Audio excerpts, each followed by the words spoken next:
SP साहब जब कोठे पे सर्विस लेने के लिए पहुंचे तो कोठे में उनको उन्हीं की बीवी मिली। आदाम सत श्री अकाल, नमस्कार। मैं हूं विकास और वीआईपी मीडिया की एक और नई कहानी में आपका हार्दिक स्वागत है, अभिनंदन है। तो दोस्तों, आज की कहानी दिल्ली से ताल्लुक रखती है। दिल्ली से कहानी शुरू होती है। एक एसपी साहब है जिनका परिवार दिल्ली में रहता है और जो एसपी है उनकी ड्यूटी अभी हरियाणा के अंदर थी और उनकी पोस्ट है वो हरियाणा के अंदर थी। तो एक दिन वो जब घर जा रहे थे तो उन्होंने कुछ ये सुना कि तुम्हारी बीवी इन दिनों कोठे पर जाने लग गई है और होटल पे सर्विस प्रोवाइड करती है। जब ये बात उनको पता चली तो उनको काफी दुख हुआ, काफी शर्म वहां पे महसूस हुई। बट जिन्होंने ये बात बताई उन्होंने पूर्व उसका नहीं दिया था और उसने जगह बता दी थी कि इस होटल पे जाती है और जब भी जाएगी तो आप देख लेना और वहां पे जाके आप इसे रंगे हाथों भी पकड़ सकते हो। जिन्होंने ये डिटेल्स दी उसने ये भी कहा। एसपी साहब एक ट्रक लेके जाते हैं, ट्रक ड्राइवर के रूप में होटल में पहुंचते हैं और होटल में बोलते हैं, जो होटल का वहां पर मैनेजमेंट संभालता था, मैनेजर था, उससे बोलते हैं कि मुझे सर्विस चाहिए, तुम्हारी क्या क्या डिमांड्स रहेगी, तुम्हारी क्या क्या प्रोटोकॉल है। तो वहां की स्टाफ की जो सदस्य हैं, मैनेजर है, वो बोलती है सबसे पहले तो तुम्हें रूम के अंदर फोन लेके नहीं जाने दिया जाएगा और सेकंड हमारा रहेगा तुम्हें 10,000 रुपए एक रात के देने होंगे और अगर तुम एक बार ही उसके साथ फिजिकल होना चाहते हो तो तुम्हें 3,000 से 4,000 रुपए देने होंगे।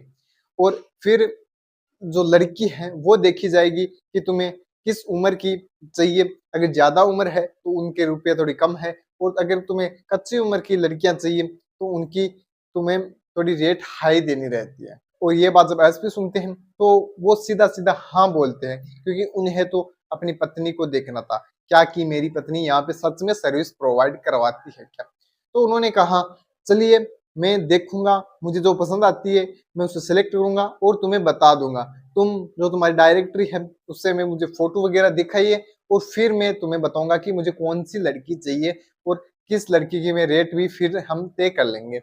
तो वहां की जो डायरी है वो उठा के मैनेजर उन्हें देता है और उसमें 20 से 22 लड़कियों की लिस्ट थी। उनमें से एक उनकी पत्नी की फोटो भी वहां उसको नजर आती है। जब उसकी पत्नी की फोटो उनको नजर आती है तो उनके पैरों तले जमीन खिसक जाती है और वो हक्का बक्का रह जाते हैं। तो मैनेजर वहां का बोलता है कि क्या हुआ, कोई प्रॉब्लम। तो वो बोलता है, एसपी साहब है, वो ट्रक ड्राइवर के रूम में था, तो वो बोलता है मुझे ये लड़की चाहिए, अर्थात अपनी पत्नी को वो सिलेक्ट करता है। तो रूम के जो नंबर उसे बता दिए जाते हैं एसपी साहब को मैनेजर द्वारा कि इस रूम में तुम्हें ये लड़की मिल जाएगी और उसको सेफ्टी के लिए प्रोटेक्शन वगैरह भी दे दिए जाते हैं और फुल नाइट उसे एंजॉय करने के लिए बेस्ट ऑफ लक बोलता है और उससे 5,000 रुपए भी एडवांस वहां पे पेमेंट करवा लिया जाता है और 5,000 रुपए वहां हाफ नाइट में उनसे करवा लिए जाएंगे। ऐसा उनका कहना था, ऐसे उनके प्रोटोकॉल थे। तो एसपी जाता है।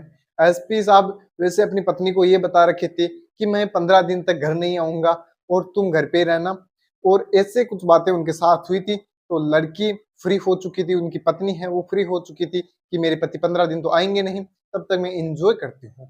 तो जब रूम के अंदर जाते हैं तो अपनी पत्नी को वहां पे देखते हैं और वो काफी शौक होते हैं और काफी कठिन विचार वो करने लगते हैं। और उनकी पत्नी भी जब उन्हें देखती है तो वो भी हक्का बक्का रह जाती है, पसीने उसके छूटने लगते हैं और वो कुछ भी वहां पे बोल नहीं पाती है और बिल्कुल चुपचाप जिस अवस्था में वो बैठी थी वहां पे बेटी की बेटी ही रहती है। और जब एसपी साहब अपनी पत्नी को पूछते हैं कि तुम्हें ये सब करने की क्या जरूरत है, तुम्हें ये सब करना क्यों पड़ रहा है, क्या तुम्हारी ये मजबूरी है, तो वो लड़की कुछ नहीं बोलती है, शर्म के मारे मुंह नीचे कर लेती है और लड़की को वहां से वो घर ले जाते हैं।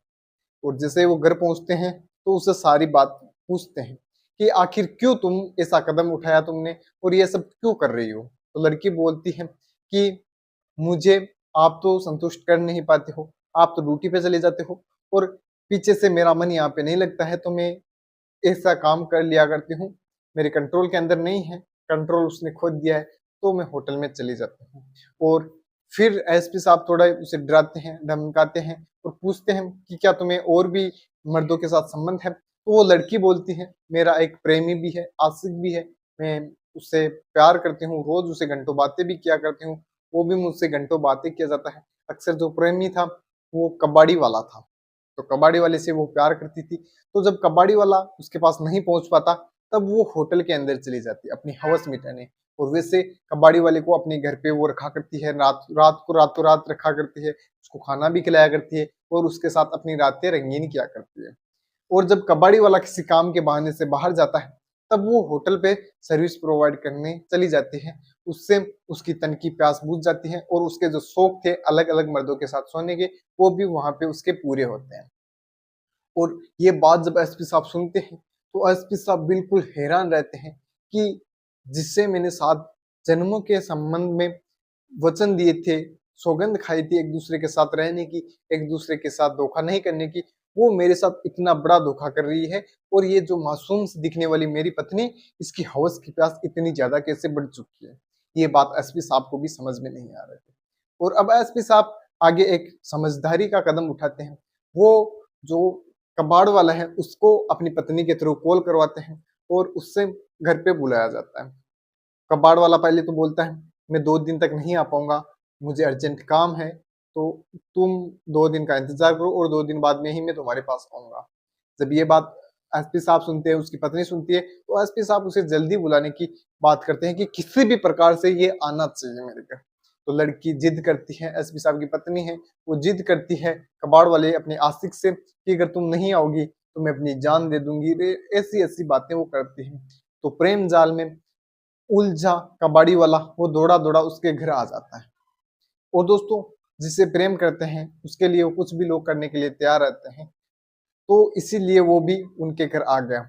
अब जब गेट उसने बजाया तो गेट को खोलकर अंदर आया घर के अंदर, तब देखा कि एसपी साहब भी बैठे हुए हैं और उसकी पत्नी भी वहीं पे है। तो उसके भी पैरों तले जमीन खिसक जाती है और पसीने पसीने उसके होने लगते हैं और वो गिड़गिड़ाने लगता है और माफी की गुंजाइश एसपी साहब से करने लगता है। मगर एसपी साहब बिल्कुल समझदारी का वहां पे कदम उठाते हैं और उसे रोकते हैं और सोफे पे अपने बराबर ही उसे बिठाया करते हैं। फिर चाय नाश्ता उसे करवाते हैं और उसी के साथ एसपी साहब ने लड़की के घर वालों को भी कॉल कर दिया था, अपने घर वालों को भी कॉल कर दिया था। तो वो भी कुछ समय बाद वहां पे आ जाते हैं, सभी चाय नाश्ता करते हैं और वहीं पे एक वकील को बुला लिया करते हैं।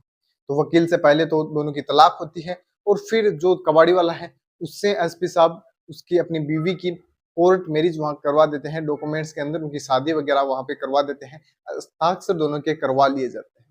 तो जब ये बात उनके घर वालों को देखते हैं और सभी हैरान रहते हैं, परेशान रहते हैं, उसकी ये जो कहानी सुनते हैं लड़की की, तो सभी की जो गर्दन है वो शर्म के मारे झुक जाती है। और जिस पिता ने उसको जन्म दिया था, जिस माता ने उसको जन्म दिया था, वो वहां पे रोने लगते हैं, गिड़गिड़ाने लगते हैं, एसपी साहब से माफी की गुंजाइश करते हैं और अपनी बेटी के बारे में वो कोई भी शब्द नहीं बोल पाते।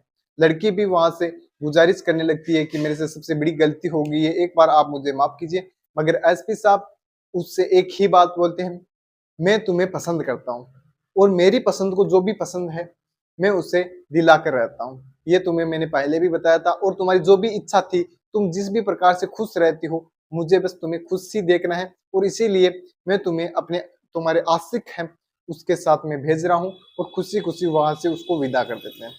और एसपी साहब ने एक अच्छा ही कदम उठाया दोस्तों, क्योंकि जो महिला अपने पति को छोड़कर किसी गैर मर्द के साथ ये सब कुछ करती है तो उसके साथ ऐसा ही होना चाहिए था।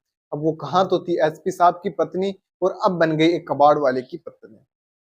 और ऐसे ही उनकी कहानी चलती रहती है और एसपी साहब ने कुछ महीनों बाद गांव की एक सुंदर सुशील और गरीब परिवार की लड़की से शादी कर ली और अब दोनों वो खुशी खुशी रह रहे हैं। और एसपी साहब की ड्यूटी भी अब चेंज हो चुकी है और वो रात को अपने घर ही आती हैं, अपनी बीवी को सारा टाइम देते हैं और दोनों की लाइफ में काफी खुशियां उनके छाई हुई है और उनको एक बच्चा भी अब हो चुका है। तो दोस्तों, कहानी आपको कैसी लगी आप मेरे को कमेंट बॉक्स में जरूर बताइए। और इस कहानी का उद्देश्य किसी की भावनाओं को ठेस पहुंचाना नहीं है, ना ही किसी की पर्सनल छवि के साथ छेड़छाड़ करने की कोशिश इस कहानी में की गई है। तो दोस्तों, मैं मिलूंगा किसी नेक्स्ट और नए वीडियो में, तब तक के लिए धन्यवाद। जय हिंद, राम राम।